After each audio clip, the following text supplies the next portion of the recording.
Welcome to this video about eLibrary. Before we hop into eLibrary, I want to just kind of talk about a couple things here with the library website, because that's going to help you navigate it and help you get to the research databases more easily. Okay, we're at the library homepage, which most of you are familiar with. We've been here for other activities. What I want you to notice is that after you have the general links for the high school, you're going to see the Library Media Center. These are all the sub-links or sub-pages underneath. We are going to go to the Research Databases page, so that's what you'll be clicking on, and I'm going to do that right now. Alright, this is what the Research Databases page looks like. All of these icons represent the different research databases that you as a student at Reese Buffer High School have access to. As I said at the beginning, we're going to be looking at eLibrary for this database. Before we do that, though, I want to just kind of make a couple connections to the videos that you watched earlier. The first two videos that you watched were about using the databases versus using the internet or Google. And one of the things that was really emphasized was that these resources are different from. These are resources that you're typically not going to find as a result of a Google search, because they're academic journals, they're magazines, there's newspapers, there's books. There's things that are not freely, literally freely available on the web. A couple of you might be saying to yourselves, however, but hold it. We're on the web, we're on the internet. How are these resources different?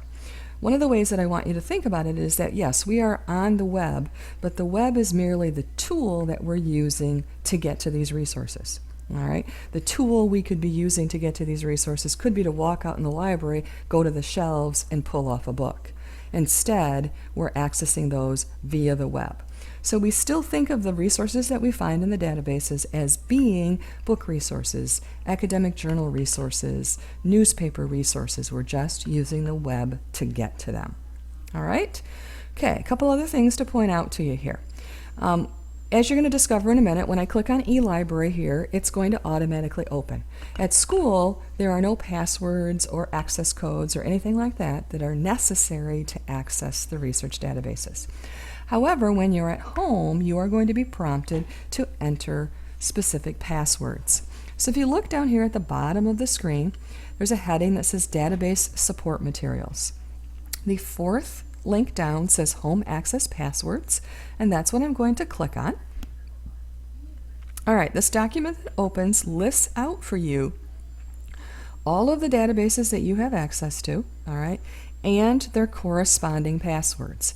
And you can see some of them, it's just simple. You're going to be using eLibrary and SIRS Discoverer for this assignment. Both of them require a username and a password that you can see right here. So again, this is only for accessing the databases from home, but it's important that you're aware of that. The other document that I want you to notice down here is the MLA Documentation Guide. If you haven't already talked about this in your English class, I know that you will be as part of this assignment. You are required to use the MLA format for doing citations at the high school, and you're going to find that your teachers are going to expect that you cite your sources. The first part of the MLA guide is all about print resources, so books, poems, those kinds of things. Second heading, see online subscription services. Those are things like eLibrary, SIRS Discoverer, InfoTrack, those online databases. And if we scroll, you're going to see examples from all of them that you can use as your models. If I scroll down to this page, you'll see there's eLibrary, and there are the examples for eLibrary.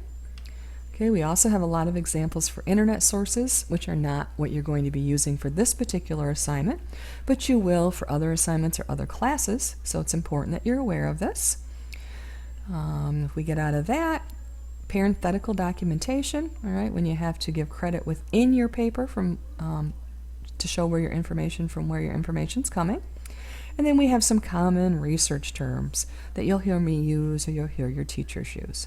So again, this is the MLA Documentation Guide, and you access that online right here under Database Support Materials. All right, I think that we're ready to go into eLibrary now. So I'm going to click on eLibrary. And this is the homepage for eLibrary. It's very simple, it's very clean. This is actually one of the favorite databases for students because it is easy to use. We are going to be looking at 2 ways to search eLibrary. The first way is right here. And this is a new feature this year. It says starting a research paper. Find your research topic here. Here is a link that I am going to click on. All right. Notice that we have an alphabetical list across the top. All right, so we have to figure out which letter of the alphabet we have to click on based on our topic. The topic that I'm going to use for my demonstration here is bullying. So I'm going to click on the B's. And I know since it's BU, I'm going to have to come down. And here's bullying. All right, so I'm going to click on bullying. All right, the page that's loading will be identical to this no matter what the topic that you choose. As long as you see your topic in that research list, this is what the page that you'll see first looks like. So we have bullying and it says more. If we click on more, you're going to be presented with what I call kind of an overview article, just kind of about bullying in schools. It'll be topical.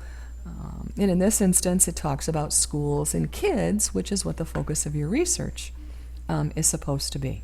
So this is what an article looks like in eLibrary. If we come up here to the top, some other features. It is possible to listen to this article. So if you click on that, it will actually start reading the article to you.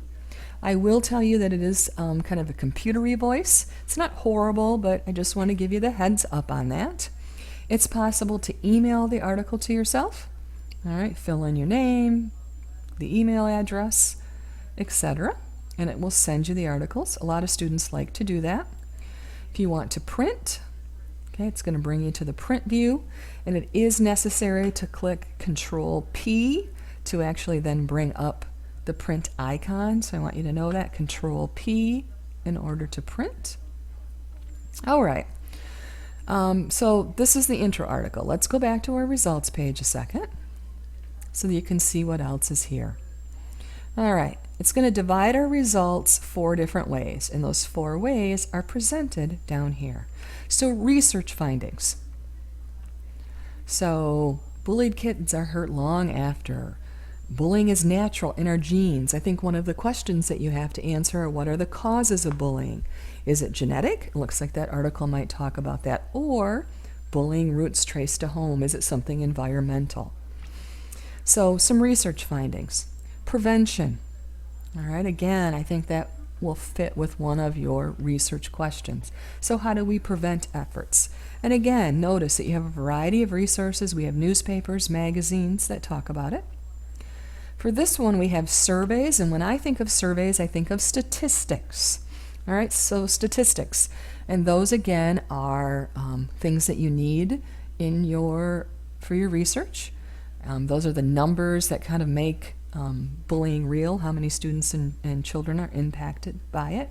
And then it gives you some other things that you can look at. Another thing that I want to point out, I'm going to go back up to the top, are these related links. So let's say after looking at this, you decide that you really want to focus more on cyberbullying.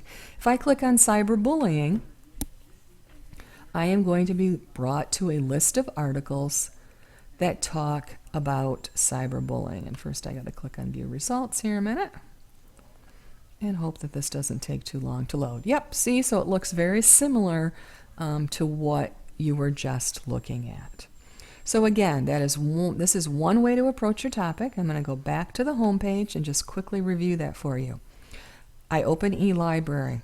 I find the heading that says Start a Research Paper. Find your research topic here. I click on here. I'm presented with the alphabetical list of topics. I click on the letter I expect my topic to fall under.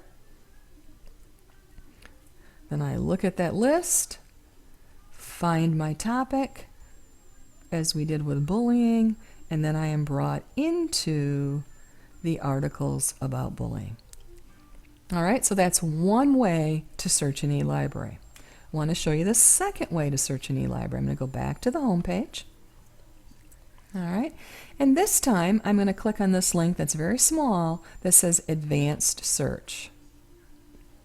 All right, advanced search is what's going to let us use those Boolean search terms that you learned about from the previous videos. So notice under here it says search type. I need to click the little circle in front of Boolean searching. So Boolean searching is where we take our base topic. So I'm going to type bullying. Whoops, I need to spell it right though, don't I? All right, now remember our Boolean search terms. And narrows our topic. Or broadens our topic. Not helps us eliminate a component of our topic. I will tell you that most of the time when you're researching, you're going to be needing to use and because you're going to need to narrow your topic. So I'm going to type the word and. Notice I'm typing it in all caps.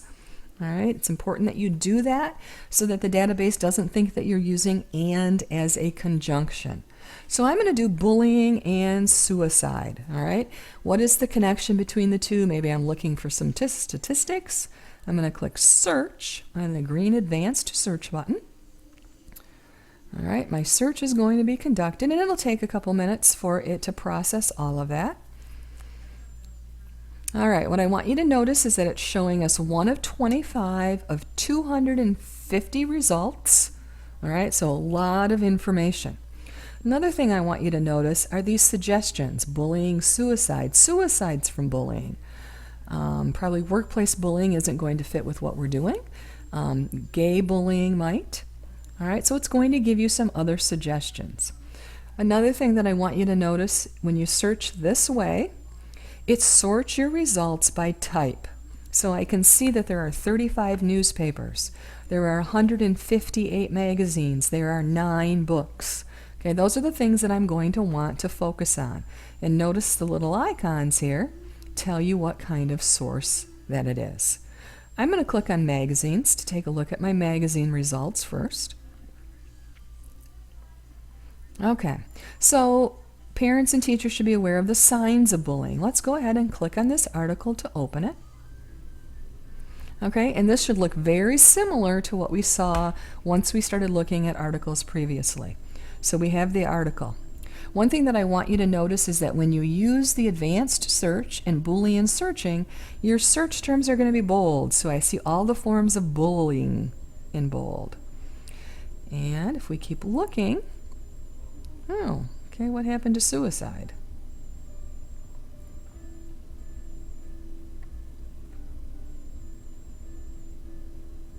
All right, the signs of bullying.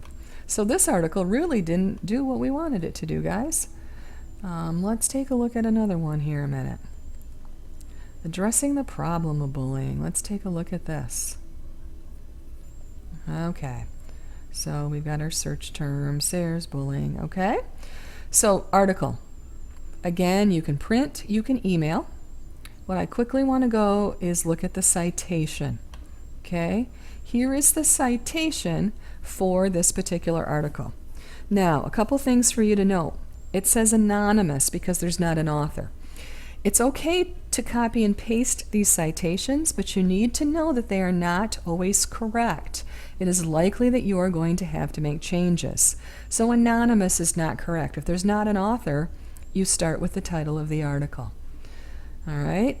The zeros in front of the ones and the 9, all right? You just put the actual date. So those are some things that your teacher will be going over with you in class. So again, the second way that I searched was, we can get back to the home page here a minute. I clicked on advanced search. When the advanced search screen loaded, I clicked on Boolean searching. All right, so that I could use